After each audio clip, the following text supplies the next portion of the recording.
On the surface, I was just an old woman living quietly in my family home. But behind closed doors, the people I loved most were dismantling my life piece by piece. They thought I was too weak to fight back. They were wrong, and I had the letters to prove it. The first morning of the new year should smell of promise. Mine smelled of yesterday's coffee, bitter, burnt at the edges, lingering in the air, like a memory that refused to leave. The living room was still dim, the weak winter sunlight spilling through the half-closed blinds in pale slants. Outside, the snow lay heavy on the street, a silent white shroud. Inside, the muffled clatter of pans and the low murmur of voices leaked in from the kitchen. Marcus's voice, low and irritable. Cheryl's sharper, slicing through the air like the edge of a knife. My house, my parents' house before me, had once been a place of warmth. The scent of baked bread, the creak of the rocking chair in the corner, the steady tick of the old mantel clock. Now it felt like a prison. I moved carefully between the furniture, not because my body had slowed at 80, but because I had learned that in this house, my presence was a thing to be navigated, not celebrated. They had moved in 5 years ago, all talk of helping me. Marcus had said it was only until things got better for him and Cheryl. He never said better from what. But I knew. Gambling debts don't vanish with time. They just grow hungrier. And Cheryl carried her bitterness like jewelry, wearing it for the world to see. "You're just a dried-up old woman who never did anything important," she had told me once, her lips curling into a smile that didn't reach her eyes. It wasn't the first insult. It wouldn't be the last. But that one lodged somewhere deep. I had spent my life teaching others to find power in words, and now words were the tools used to strip me down. I lowered myself into the armchair by the window, my knees protesting, my eyes catching on the photographs along the wall. My students, my younger self in the staff room, smiling. I thought of the years I'd spent in classrooms, coaxing shy voices into poetry, watching young minds unfold. There had been a time when I believed I'd made a difference. Now, I wasn't so sure. I felt smaller each year, shrinking not from age, but from being diminished day by day. The sound of the front door opening cut through my thoughts. Caleb's voice floated in warm, bright, carrying the easy confidence of youth. "Grandma!" he called. I rose to meet him, and for a moment, everything else fell away. My grandson, tall and broad-shouldered at 20, with that mop of dark hair he never quite tamed. He pulled me into a hug, the kind that made me feel like I hadn't been invisible for so long. Behind him, Marcus and Cheryl emerged from the kitchen, smiling with an ease I knew was a performance. For Caleb's benefit, Marcus's arm even rested casually around Cheryl's waist. "Mom's been cooking all morning," Cheryl announced, as if the kitchen had ever seen her lift a spatula. "You'll love the roast." "Hi." Caleb didn't notice the small, sharp glance she threw me, or the way Marcus's eyes darted to the side, calculating. He only saw a family, intact and welcoming. We sat together in the dining room, Caleb talking about his classes, his friends, the pressure of upcoming exams. He asked me if I was keeping well. I smiled, told him I was fine. He said I looked a little tired, and I brushed it off. "Just slowing down, dear," as one does. What? I didn't tell him that I'd been scrubbing the kitchen floor on my hands and knees 2 nights ago because Cheryl had said it looked disgraceful. I didn't tell him about the bills Marcus had asked me to cover, promising to repay me when the tables turned in his favor. I didn't tell him that, sometimes, lying awake at night, I wondered what it would be like to lock my bedroom door and never open it again. Instead, I told him about the winter sky, about the book I was reading, about the snow piling high against the mailbox. I kept my voice light. Later, when Caleb was in the living room flipping through my old photo albums, I lingered in the doorway, watching him. He had his mother's eyes, but they were softer, unclouded by the years. I wanted to protect that, and yet, somewhere deep, I felt the stirrings of a past I had kept buried. The years when I was not just a teacher but a secret letter writer during the Vietnam War. Words sent out into the world, unsigned, to wives and mothers and children of men fighting far from home. Words that had meant something. Words that had mattered. I could almost feel the old pen in my hand again. That was before my voice began to fade. Before I let this house, my own house, become the place where silence was safer than truth. By March, the snow had turned gray at the edges. The kind that no longer looked pure, but tired. So was I. It began with the phone calls I didn't know about until it was too late. Cheryl had a gift for turning her cruelty into something that sounded like concern. She told neighbors, my neighbors, that I was slipping, that I misplaced things, forgot names, repeated myself like a broken record. And then she added the real poison, that I was hoarding money, keeping some secret stash, while my son struggled to keep the household running. The words traveled faster than winter wind. I learned about them in the worst possible way at my book club. It had been my one refuge. Meeting at the community center twice a month, discussing novels over weak coffee and supermarket cookies. That day, I walked in wearing my favorite blue cardigan, the one Caleb had given me for Christmas. I was ready to discuss a memoir we'd all been reading. Instead, a woman named Linda, someone I'd known for 15 years, looked me straight in the eye and said, "Greedy hag." The words landed with a slap. The room went silent, except for the sound of my own pulse pounding in my ears. I saw the quick exchange of glances, the slight shuffle of chairs. Some avoided my eyes, others just stared, curious to see if the rumor was true. I forced a small smile, pretending I hadn't heard, but the humiliation pressed against my ribs like a vice. When I came home, Marcus was waiting. The moment Cheryl disappeared into the laundry room, he shut the kitchen door behind us. His voice was low, but it carried the sharpness of a blade. "You need to sign over the house, Ma. It'll make things easier for everyone. And if you keep refusing..." He let the sentence trail off, his eyes narrowing. "Well, I can't promise. I'll remember to pick up your prescriptions next week. You know how forgetful I am." The message was clear. That night, I tried to scrub the kitchen floor. Not because it needed it, but because keeping busy kept my hands from shaking. The mop slipped. I fell hard, the jolt shooting up my hip and into my back. 2 hours later, I was in a hospital bed, the antiseptic smell clawing at my nostrils. The overhead lights made everything look too sharp, too cold. I lay there listening to the steady beep of the monitor, the occasional shuffle of nurses outside my curtain. No one came. Not Marcus. Not Cheryl. Not even a neighbor with flowers, though I had brought them countless casseroles over the years. I stared at the pale green curtain for what felt like hours, wondering how I had become someone who could vanish for a night and be missed by no one. When I came home, I started writing again, not in the way I once had, crafting carefully measured letters to soldiers' families during the war. This time, the letters were unsigned, addressed to Margaret, a retired lawyer I'd known long ago, and Thomas, a journalist whose work I respected. I didn't tell them who I was, not yet. I just wrote in careful strokes, testing the water, hinting at the way my life had shrunk, the way I was being erased piece by piece. It was the only thing that kept me from dissolving entirely. A week later, Caleb came for his spring break.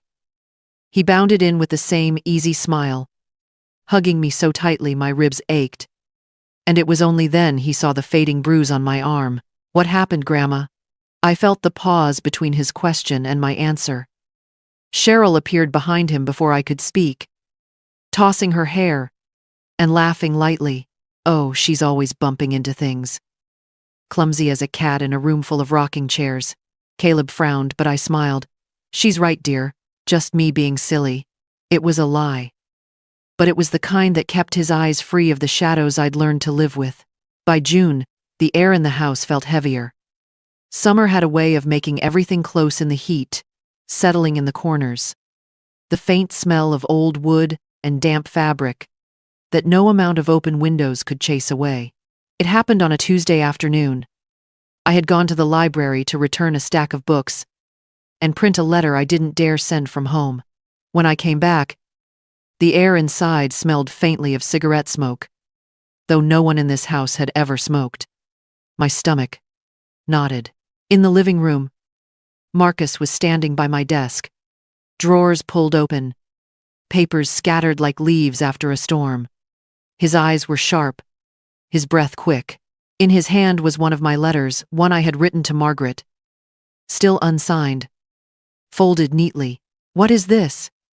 His voice was low, but the anger in it was unmistakable. "It's nothing you need to worry about," I said, moving towards him. He slammed the paper down on the desk. "Nothing? You're writing to outsiders about our family? You think you can run to strangers and make me look like some kind of monster?" Before I could answer, he pulled a cardboard box from the bottom shelf, the one I hadn't touched in years, but knew by heart. My wartime letters. Every page I had saved from the years I wrote to families during the war. Words I had poured my youth into, trying to bring light to people living in shadow. "Marcus, please," but he was already walking toward the kitchen. I followed him out the back door, the sunlight hitting my eyes hard. He dropped the box onto the patio, struck a match from a pack I hadn't seen before.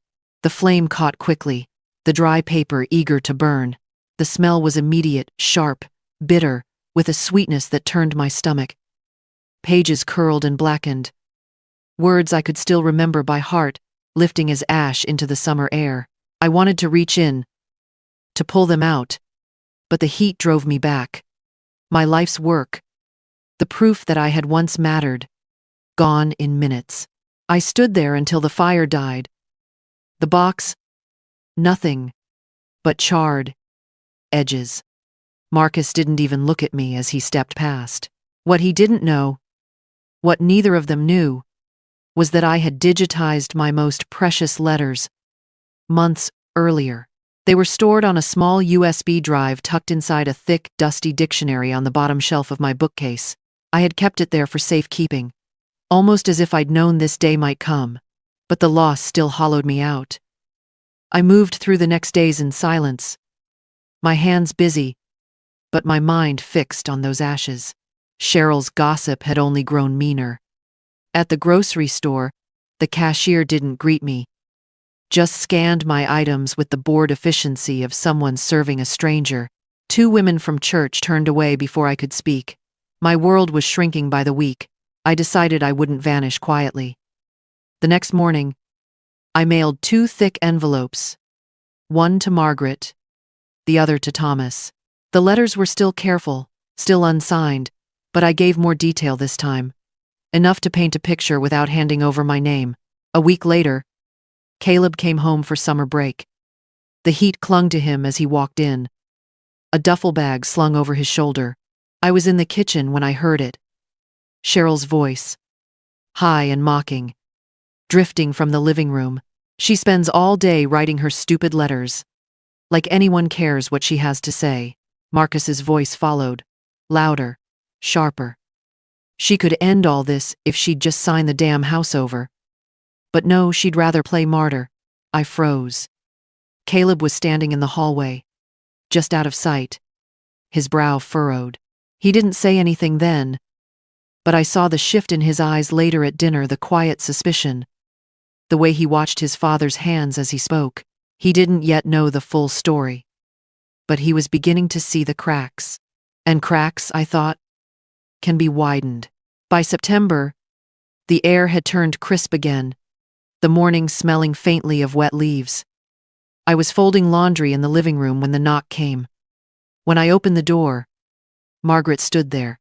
Older now, hair silver and cut short, but her eyes still had that lawyer's sharpness, tempered by something warmer. She stepped inside without waiting for an invitation, her coat still on, her leather bag hanging from one shoulder. "I think you've been writing to me," she said softly, watching my face. I tried to laugh, to pretend confusion, but my voice faltered. I don't know what you mean. She set her bag down, sat on the edge of the armchair, and leaned forward, her voice low but steady. Beverly, I've read those letters a dozen times. I know your phrasing, your stories, the way you dodge your own name. You don't have to pretend with me.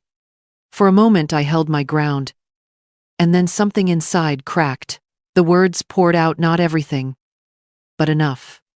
The insults, the pressure to give up the house, the burning of my letters.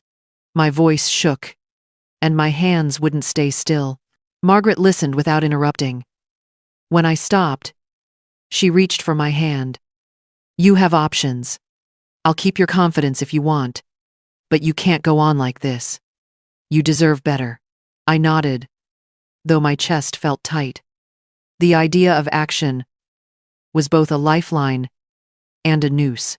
2 days later, Thomas's article appeared in the local paper.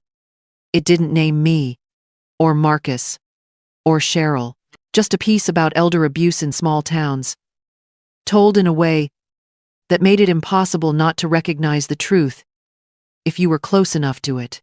The whispers started almost immediately cautious, darting glances at the grocery store. Neighbors lingering just a moment too long when passing my gate. That weekend, Caleb came home. The leaves in the yard were beginning to turn, and we spent the morning in the living room, dusting shelves and sorting through stacks of books. I was halfway through wiping down a picture frame when I saw him pause, a puzzled look on his face. He had pulled the old dictionary from the bottom shelf, and there, tucked inside, was the USB drive. What's this? He asked. My first instinct was to take it from him, but I forced a smile.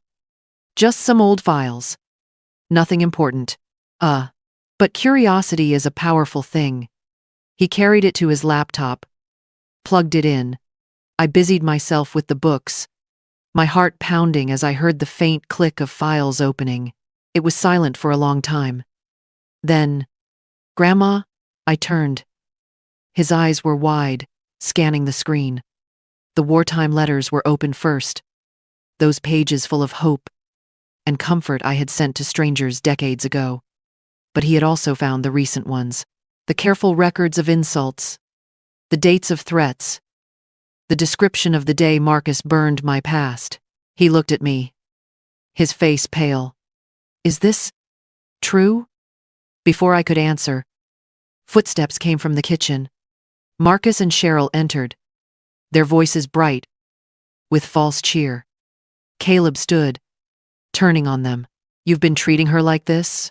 All this time? They exchanged glances, their denial quick and oily. She's exaggerating, Cheryl said.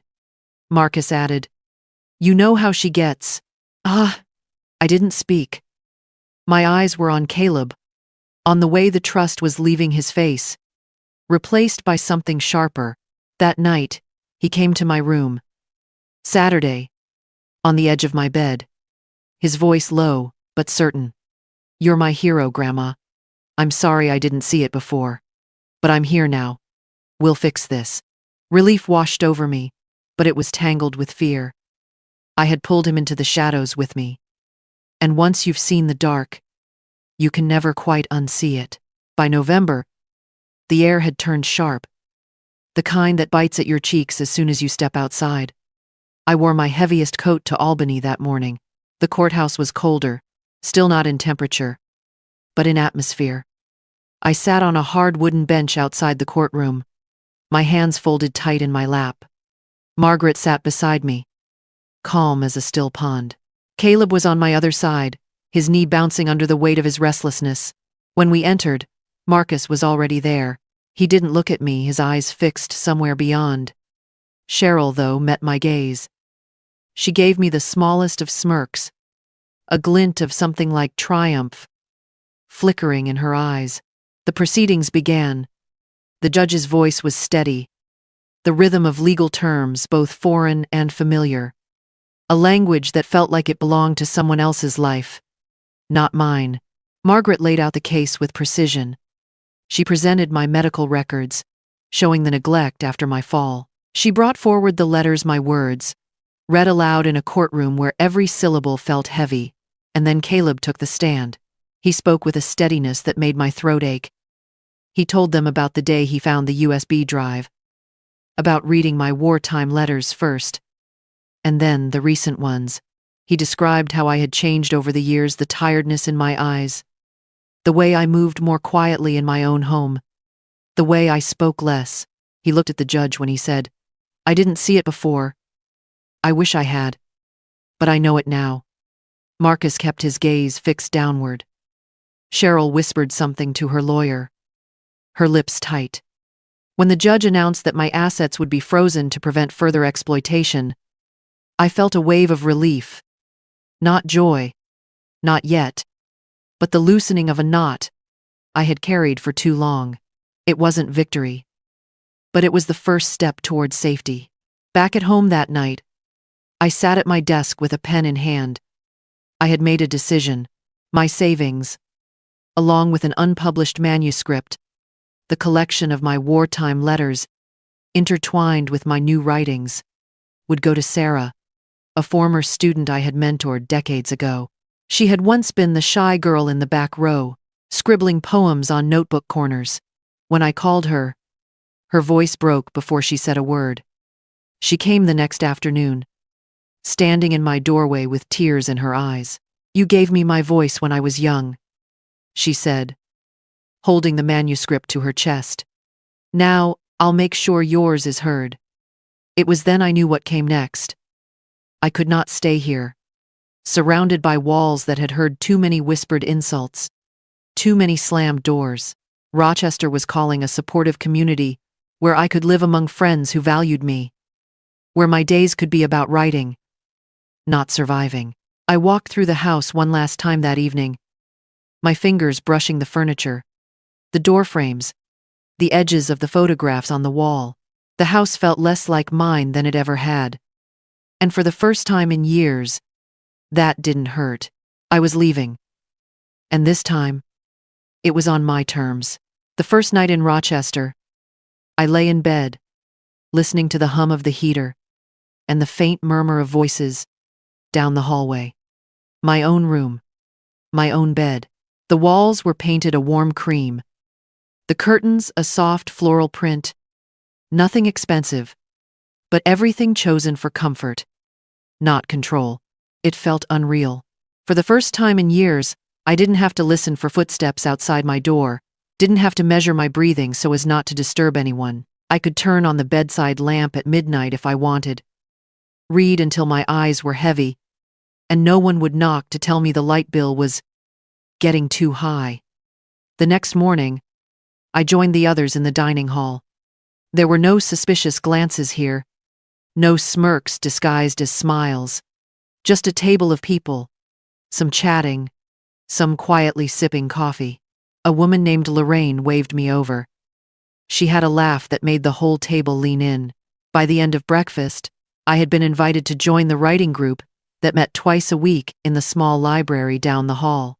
When I went, I carried a folder with a few pieces from my wartime letters. My hands trembled as I read them aloud, not from fear of judgment, but from the simple, overwhelming truth that someone was listening again. When I finished, there was a moment of silence, then a soft murmur of appreciation. One man, a retired history teacher, said, "You kept their hearts alive." I felt the words settle somewhere deep, like a seed finally finding soil. Days passed quietly. I walked in the garden when the sun was warm enough, read in the library when it wasn't.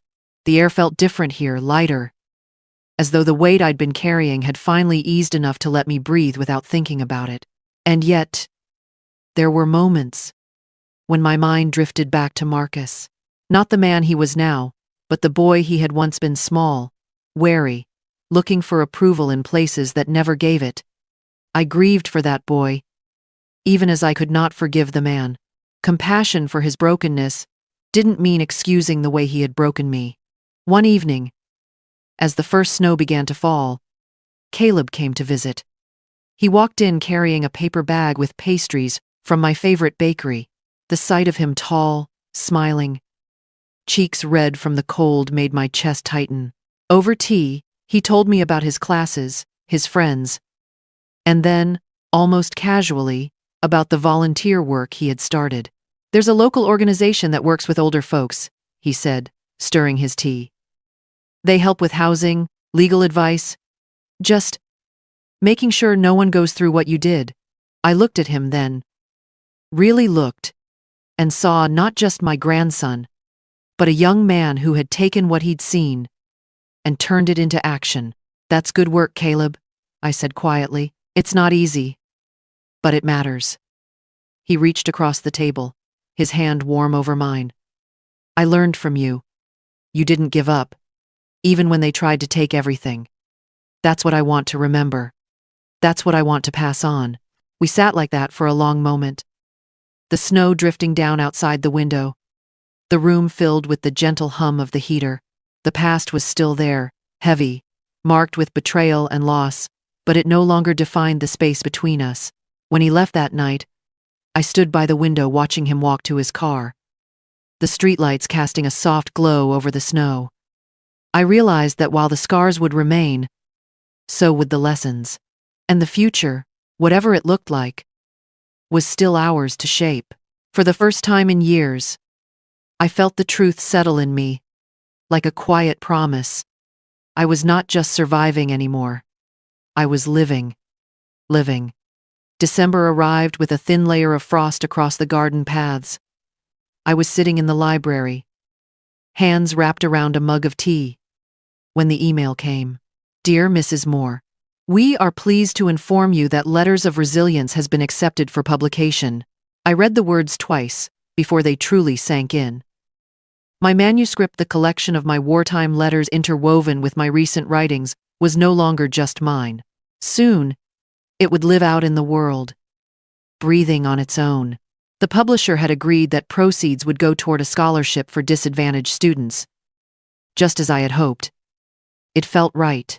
My words, born from years of pain and hope, would now open doors for someone else. The reading was set for the third week of December in the community hall. The night of the event, I stood behind the curtain, listening to the low hum of the audience, settling into their seats. My palms were damp, but my heartbeat was steady. This was not the trembling of fear I had known for so long. This was anticipation. When I stepped onto the small stage, the lights were warm against my face. I looked out over the rows of faces, some familiar from the community, others strangers who had come after reading the announcement in the paper. I began with one of my earliest letters, written to the mother of a soldier who had not come home. My voice didn't waver as I spoke the words I had once written in the quiet hours of the night, long ago. From there, I moved to my recent pieces, the ones that told of endurance in the face of betrayal, of choosing dignity when it would have been easier to disappear. There was no shame now, only a steady, quiet pride. When I finished, there was a moment of stillness before the applause came. A few days later, I heard through Margaret that Marcus and Cheryl had been sentenced fines, community service, and mandatory counseling. The news arrived like a letter I didn't need to open. I acknowledged it, then set it aside in my mind. I had no space left for their shadows. That evening, I sat at my desk with a blank sheet of paper and began my final letter to Caleb. My dear Caleb, your love gave me strength. When my own voice faltered, you carried it until I could speak again. I want you to remember that truth-telling is never wasted, even if it takes years for the words to find their place. Keep writing your truth, even when it's heavy. Especially when it's heavy. With all my love, Grandma. I slipped the letter into an envelope and placed it in the top drawer of my desk, knowing I would hand it to him when the time felt right. The following week, I walked into the library for the writing group. Lorraine was already there, her notebook open, her pen tapping against the page. Others were gathering, chairs scraping gently against the floor. I took my seat, feeling the quiet camaraderie of people who had learned to trust each other with words. When my turn came, I read a new piece. Not about abuse, not about loss, but about the first snowfall in Rochester. and the way light changes when it hits ice.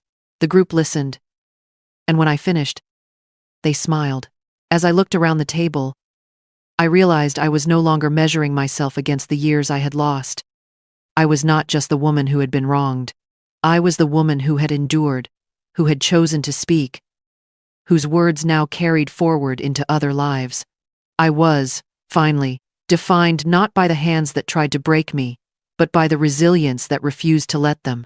And for the first time in a very long time, I knew I had the last word. I've learned that resilience is not about never breaking, but about choosing to rise even after being broken. Age does not erase your worth, it sharpens it. Because every scar carries a story, and every story has the power to inspire change. You are never too old to reclaim your voice, protect your dignity, and create a legacy that outlives the pain. If my story moved you, subscribe for more grandma revenge stories that prove it's never too late to take a stand.